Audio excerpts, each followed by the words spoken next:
సర్పేంజ్లే వాడు తల్లిదండ్రుల చేత యాగ పశువుల అర్చనకి అమ్ముకుపోయి బ్రహ్మాది దేవతను స్తుతించి మెప్పించి వారి చేత బంధ విముక్తుడైనాడు.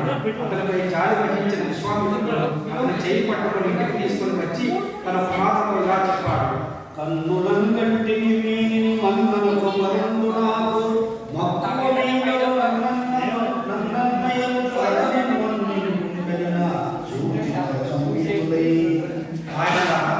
వీటిని చూసిన మొదలు నాకు ఇంతకాడిపోయి అవాచ్యమైన ఇతడిని నేను కుమార్తెగానే భావిస్తున్నాను.